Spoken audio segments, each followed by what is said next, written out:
내 안에서 내 주변에서 싸움과 다툼이 일어나게 되었을 때 우리 성도님들은 보통 어떻게 행동하십니까? 어떤 분들은 누가 먼저 잘못했는지, 그리고 이 싸우는 사람 중에 누가 더 크게 잘못했는지를 판단하는 재판관 역할을 하려고 하시는 분도 계실 것이고, 또 어떤 분들은 잘잘못과 상관없이 무조건 나랑 친한 사람, 무조건 나와 가까운 사람 편에 서서 함께 싸워주는 역할을 하려 하시는 분도 있을 것입니다. 또 어떤 분들은 불구경보다 재밌는 게 동네 싸움이라고 그저 가만히 그 싸움의 결과를 지켜보는 그런 재미를 또 누리려고 하시는 분도 있으리라 생각이 됩니다. 교회 안에서 성도와 성도 간에 이런 싸움과 다툼이 일어나게 될 때, 교육자로서 사실 가장 속이 상하고 그리고 가장 난감한 때가 이때입니다. 당연히 교육자는 누구의 편도 들 수 없기에 명명백백하게 누가 무엇을 잘못했는지, 누가 먼저 잘못했는지, 누가 더 크게 잘못했는지, 누가 먼저 사과를 해야 되는지, 이것을 가리는 재판관의 역할을 해야 하나, 아니 혹 그러다가 또 성도가 큰 상처를 받을 수 있으니 그저 가만히 이 싸움의 추이가 어떻게 진행되어지는지를 구경하듯 기다려야 되나, 이런 고민을 하게 될 때가 참 많이 있다는 것이죠. 예수님의 동생이자 초대교회에서 중요한 역할을 담당했었던 야고보는 과연 어땠을까요? 야고보가 사역했던 이 초대교회는 놀라운 부흥의 역사와 함께 교회 안의 성도와 성도가 서로 유무상통하는 이런 엄청난 은혜가 있기도 했지만, 동시에 교회 안에 싸움과 다툼 또한 참 많았던 때입니다. 우리가 야고보서 3장에서 나눴던 것처럼 통제되지 않는 혀와 입으로 인해서 성도가 성도를 넘어뜨리고 가해를 할 때도 있었고, 그리고 위로부터 내려온 지혜의 삶이 아니라 땅 위의 지혜, 곧 정욕의 것, 마귀의 것으로 인해서 다툼과 시기와 혼란과 악한 일들이 교회 안에 가득했던 것이 이 초대교회의 배경이었습니다. 지난 3장 말씀에 이어서 오늘 우리가 본문으로 삼은 야고보서 4장에도 야고보는 교회 안에 의해서 다툼과 싸움을 일으키는 자들에 대한 심한 우려를 표명함과 동시에 사랑으로 그들을 향해 권면을 하고 있습니다. 우리 먼저 1절 말씀을 다시 한번 읽겠습니다. 너희 중에 싸움이 어디로부터 다툼이 어디로부터 나느냐? 너희 지체 중에서 싸우는 정욕으로부터 나는 것이 아니냐? 야고보는 교회 안에 싸움과 다툼을 일으키는 자들을 향해 질문을 던집니다. 누가 잘못했냐? 누가 먼저 싸움을 걸었냐? 누가 더 크게 잘못했냐? 그것을 묻는 것이 아니라 이 싸움과 다툼이 시작되는 그 근원이 과연 무엇인지를 한번 생각해 볼 것을 질문하고 있는 것입니다. 이어서 그 답도 이야기해 주죠. 이 싸움과 다툼이 어디에서부터 난다라고 이야기를 합니까? 정욕에서 시작이 된다라고 이야기를 합니다. 싸움의 원인이 상대에게 있는 것이 아니라 내가 처한 환경과 상황에 있는 것이 아니라 바로 우리 안에, 내 안에 있다라는 것입니다. 문제가 나에게 있다는 것이죠. 너나 할 것 없이 싸움과 다툼을 일으키고야만은 이 내 안에 있는, 우리 안에 있는 이 정욕이라는 것은 과연 무엇일까요? 정욕이라는 단어는 헬라어로 헤도네라는 단어로 즐거움이라는 단어입니다. 즐거움 그 자체가 그렇게 싸움과 분열과 다툼을 일으키는 건가? 의아해하실 텐데, 이 헤도네라는 즐거움은 죄 많고 방종한 즐거움, 쾌락 그 자체가 목적인 부정적인 즐거움으로 이 성경에는 대부분 사용이 되는 단어입니다. 헤도네, 이런 쾌락을 중심으로 한 이 즐거움, 이 단어에서 쾌락주의를 뜻하는 헤도니즘이라는 단어가 파생이 되기도 했습니다. 각자의 내면에, 특별히 이 성도의 중심에 하나님이 계신 것이 아니라, 예수 그리스도의 사랑과 그 교훈이 가득 차 있는 것이 아니라 이러한 쾌락의 즐거움을 목적함이 가득 차 있으니 성도 간에 문제가 생기고 갈등이 생기고 다툼과 싸움이 일어나는 것이 당연한 것이죠.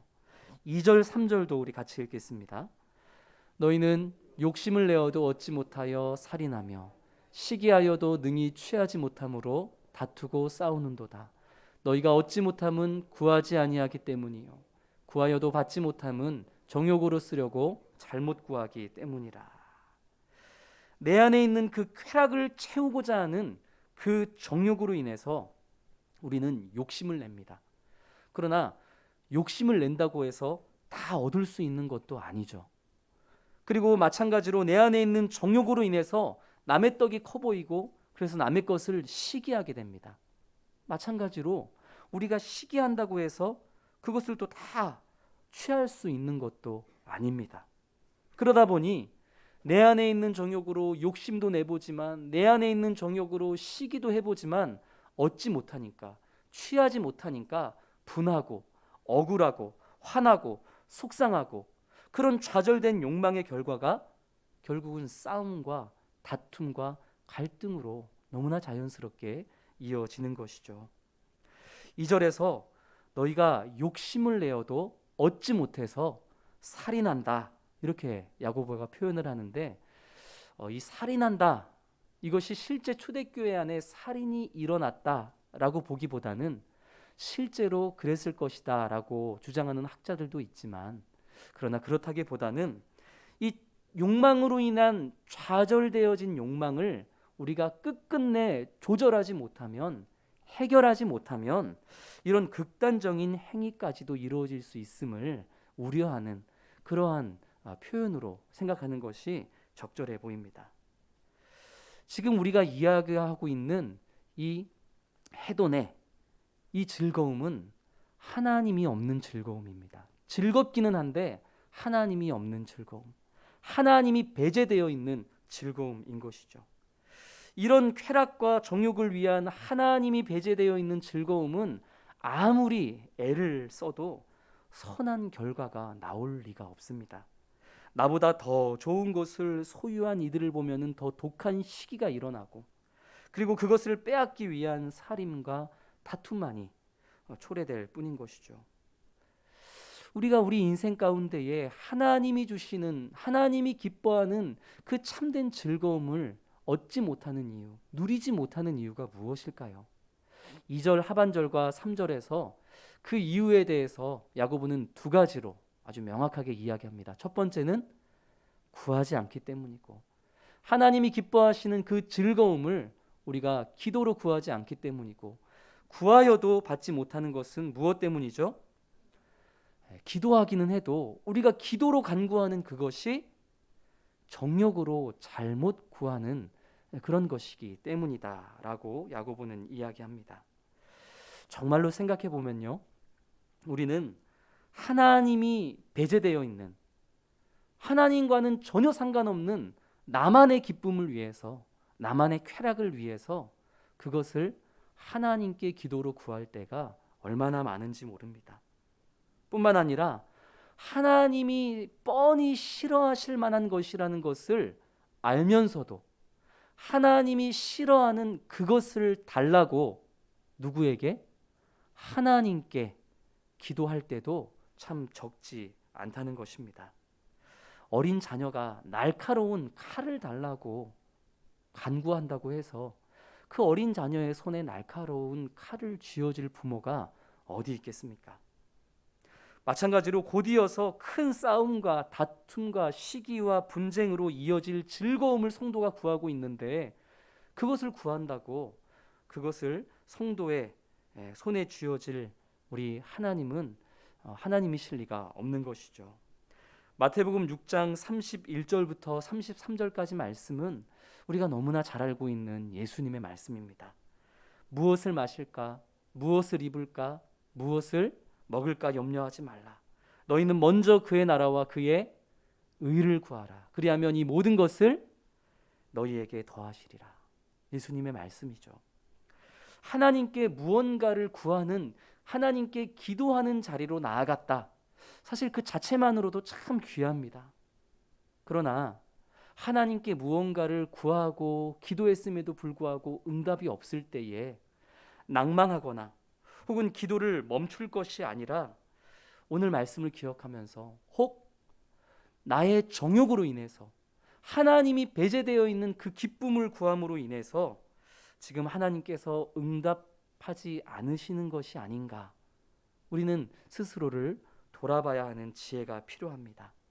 내가 무언가를 구한다라는 것은 그 구하는 것이 이루어졌을 때 분명히 즐거움이 있다는 뜻인데, 이 즐거움이 하나님이 전혀 기뻐하시지 않을 만한 즐거움은 아닌가?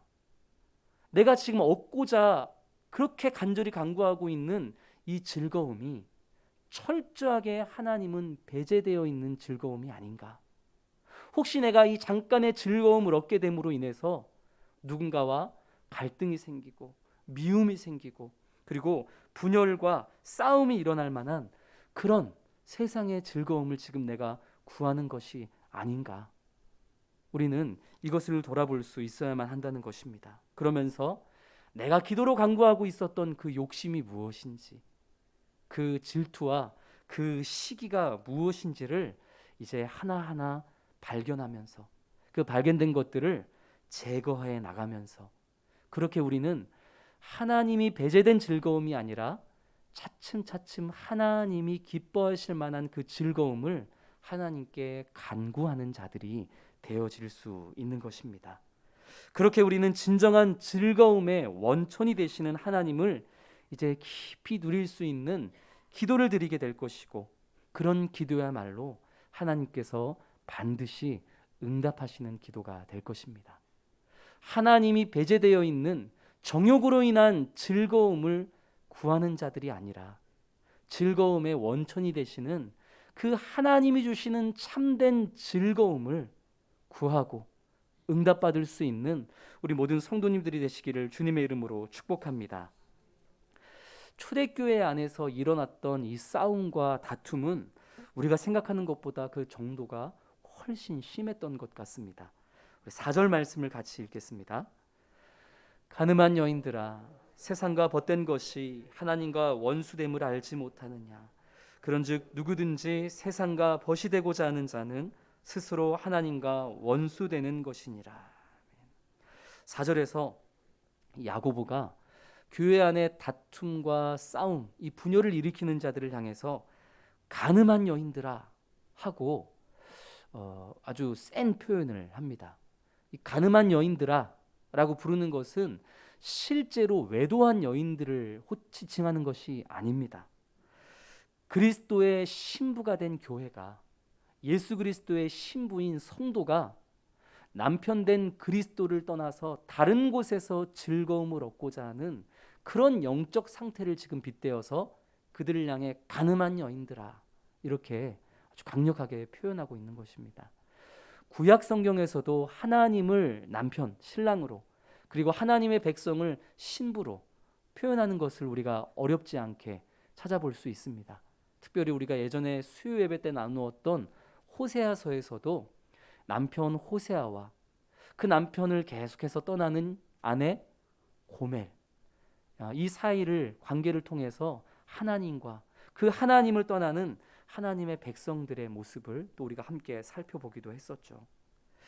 야고보는 이렇게 남편 대신 예수 그리스도의 품을 떠나서 다른 곳에서 즐거움을 찾고자 하는 자들을 향해, 그리고 세상의 정욕을 구함으로써 교회 안에 자꾸 싸움과 다툼을 일으키는 자들을 향해 세상과 벗된 자들이다 이렇게 표현을 하고, 그리고 동시에 세상과 벗되는 것은 하나님과 원수가 되는 것이다 이렇게 아주 강력하게 표현을 합니다.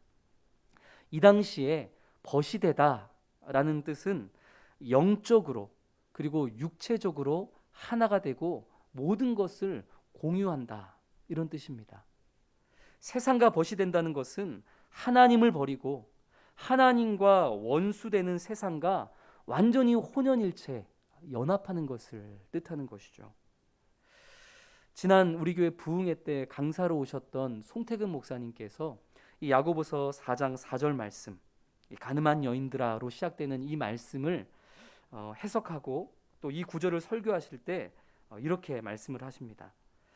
아무리 명품 백이 갖고 싶다 한들 옆집 남자한테 그 백을 사달라고 치근덕거리면 그것이 과연 제정신이겠느냐? 그것이야말로 즉시 남편과 원수되는 길 아니겠느냐? 참 비유를 찰지게 참 잘하시죠. 그런 것입니다. 우리 하나님은 질투하시는 하나님입니다. 우리를 사랑한다고 하셨으면서 우리가 하나님이 아닌 다른 일을 사랑하고 다른 신을 쫓아다니고 하나님이 아닌 다른 곳에서 즐거움을 구한다고 해서 뭐 너는 네 마음대로 해라 라고 가만히 내버려 두실 수 있는 분이 아니십니다. 그것은 사랑하는 사람에게서 나오는 태도가 아니죠. 하나님은 사랑하시는 분, 우리를 사랑하시는 분이시고 또 우리를 너무 사랑하시기에 우리를 질투하시는 하나님이십니다. 출애굽기에서도 우리 하나님을 질투하는 하나님이다 이렇게 표현하기도 했고, 오늘 본문 4장 5절에서도 우리 하나님은 질투하시기까지, 개역개정에는 시기라고 표현이 되었는데요, 세번역 성경을 보면 질투하시기까지 그렇게 우리를 사모하고 그리워하는 분이시다 이렇게 5절 말씀은 하나님에 대해서 강조하고 있습니다. 하나님의 그 사랑을 받을 만한 어떠한 자격도 어떠한 조건도 갖추지 못한 우리를 하나님께서 그렇게 사랑해 주신다라는 것입니다. 질투할 만큼 사랑을 받는다라는 것은 얼마나 귀한 사랑을 받고 있는 것인지 모릅니다. 가끔씩 사건 사고와 관련된 그런 추적 60분이라든지 세상에 이런 일이 이런 프로그램을 보다 보면 과도한 사랑이 너무 큰 질투를 불러일으키고, 그리고 그 큰 질투가 결국은 그 사랑하는 이를 향한 그릇된 폭력과 살인으로 이어지는 그런 사건 사고에 대한 이야기를 듣고 또 보게 될 때가 있습니다. 혹시 우리 하나님의 사랑이 너무 과도해서, 우리 하나님의 나를 향한 사랑의 질투가 너무 커서 이것이 폭력으로 변하는 것은 아닌가 혹시 두려우십니까? 6절 말씀이 우리가 그런 오해를 하지 않아도 될 것을 말씀해 주는데요, 우리 하나님의 사랑과 그로 인한 그 질투는 이렇게 이어집니다. 우리 6절 같이 읽겠습니다. 그러나 더욱 큰 은혜를 주시나니 그러므로 일렀을 하나님이 교만한 자를 물리치시고 겸손한 자에게 은혜를 주신다 하였느니라. 아멘. 세상의 사랑과 질투는 내가 이만큼 너를 사랑하고 질투할 만큼 사랑을 주었으니 너도 이 정도는 나에게 해줘야 된다.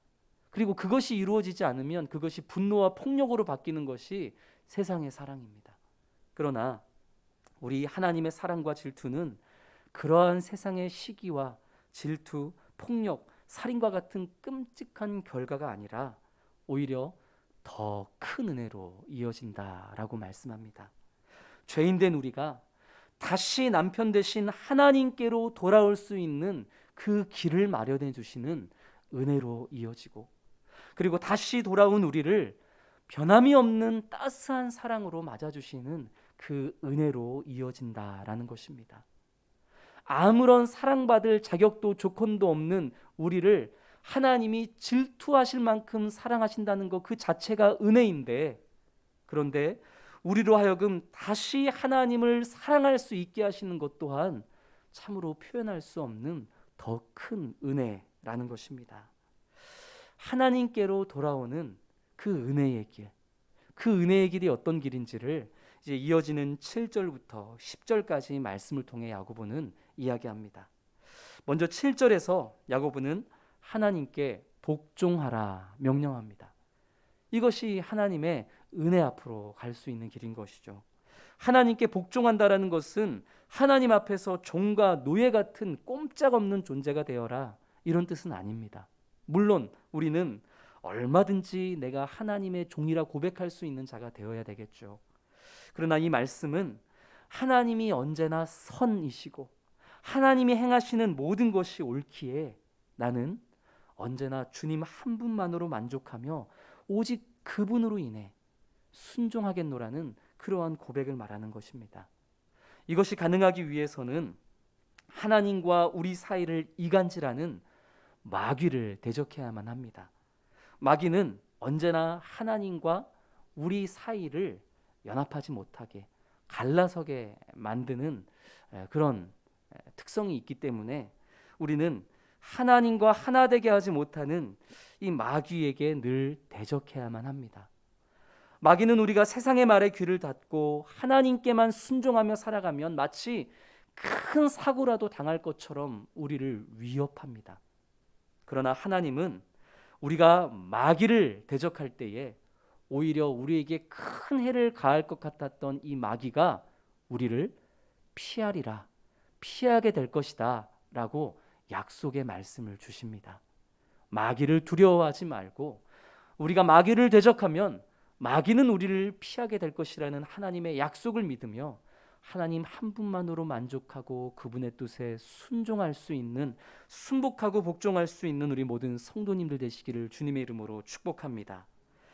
7절에서는 하나님께 복종하라 했고 8절에서는 뭐라고 하죠? 하나님께 가까이 하라 명령합니다. 어떻게 하는 것이 하나님께 가까이 하는 것일까요?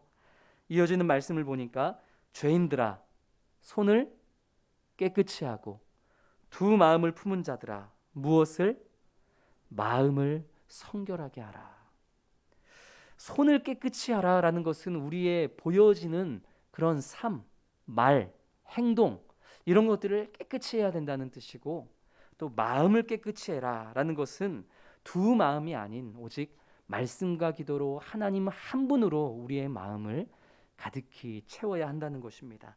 이것은 우리가 야고보서 3장의 말씀을 나눌 때에 계속 반복해서 나눴던 말씀이기도 합니다. 우리의 언행 그리고 우리의 마음을 새롭게 함으로써 우리는 하나님께 가까이 나아갈 수가 있습니다. 9절에서는 슬퍼하고 애통하며 울라라고 명령합니다. 이것은 철저한 회개의 요청입니다. 구약의 선지자들은 범죄하는 이스라엘 백성들을 보면서 그렇게 슬퍼하며 애통했습니다. 뿐만 아니라 그 이스라엘 백성들을 향해서도 자신들이 지은 그 죄에 대해서 슬퍼하고 애통하며 다시 하나님께로 돌아갈 것을 강력하게 요청하고는 했습니다.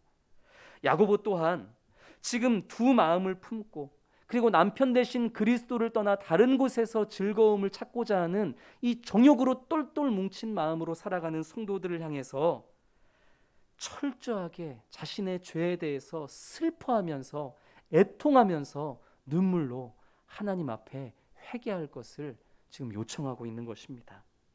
이러한 회개 이후에 우리는 죄의 용서받음으로부터 나오는 그런 참된 기쁨을 누릴 수가 있기 때문입니다. 마지막 10절에서 야고보는 주 앞에서 낮추라 라고 명령을 합니다. 이것은 6절에서 겸손한 자에게 은혜를 주신다라는 말씀을 한 번 더 강조하는 말씀입니다. 야고보서 4장 6절에서 겸손한 자에게 은혜를 주신다는 말씀은 또 이 야고보가 잠언에 있는 말씀을 한 번 더 인용한 것이기도 합니다. 우리의 영적 가난을 인식하고 하나님의 도움이 없이는 한순간도 제대로 살아갈 수 없는 존재가 바로 나 자신이라는 것을 인정하고 우리의 삶에서 그분의 뜻에 철저히 복종하는 것, 이것이 하나님 앞에서 나를 낮추는 것이고 이것이 바로 겸손입니다. 이러한 자를 하나님이 높여 주시겠노라, 은혜를 베풀어 주시겠노라 약속하시는 것입니다. 이제 말씀을 맺겠습니다. 사랑하는 우리 부산 사랑의 교회 성도 여러분, 교회 안에 일어나는 다툼, 시기와 질투, 갈등, 이 앞에서 야고보는 누가 잘못했고 누가 먼저 용서를 구해야 되고 이런 잘잘못을 따지지 않았습니다. 다만 각자 자신 안에 자리하고 있는 그 정욕으로 인해 이러한 다툼과 미움과 또 싸움이 일어나고 있는 것은 아닌지 스스로 하나님 앞에 돌아볼 것을 야고보는 권면했습니다. 하나님을 배제한 즐거움, 그것을 얻고자 하나님께 기도하고 그것을 얻지 못함으로 인한 내 안에 좌절이 싸움과 다툼과 미움을 불러 일으키고 있는 것은 아닌지, 오늘 우리는 이 말씀 앞에서 우리 스스로를 돌아보고 점검해야만 하는 것입니다. 오늘 야고보서를 통한 하나님의 말씀을 우리 안에 철저하게 되새기면서 하나님 앞에 참된 회개의 자리로 나아가는 그런 우리 모든 성도님들이 되기를 주님의 이름으로 축복합니다. 마귀를 대적함으로써 오직 하나님 한 분께만 복종하는 우리 성도님들이 되시기를 소망합니다. 내 언행과 내 마음을 새롭게 함으로 하나님께로 가까이 나아가 세상과 벗됨이 아니라 하나님과 벗되는 축복을 누리는 우리 성도님들 되시기를 축복합니다. 두 마음을 품고 살아가는, 하나님이 아닌 다른 곳에서 즐거움을 얻고자 했던 그런 내 죄의 심각함을 깨닫고 그것을 슬퍼하고 그것을 애통해하면서 울며 회개할 수 있는, 그렇게 회개의 자리로 나아가는 우리 성도님들이 될 수 있기를 소망합니다.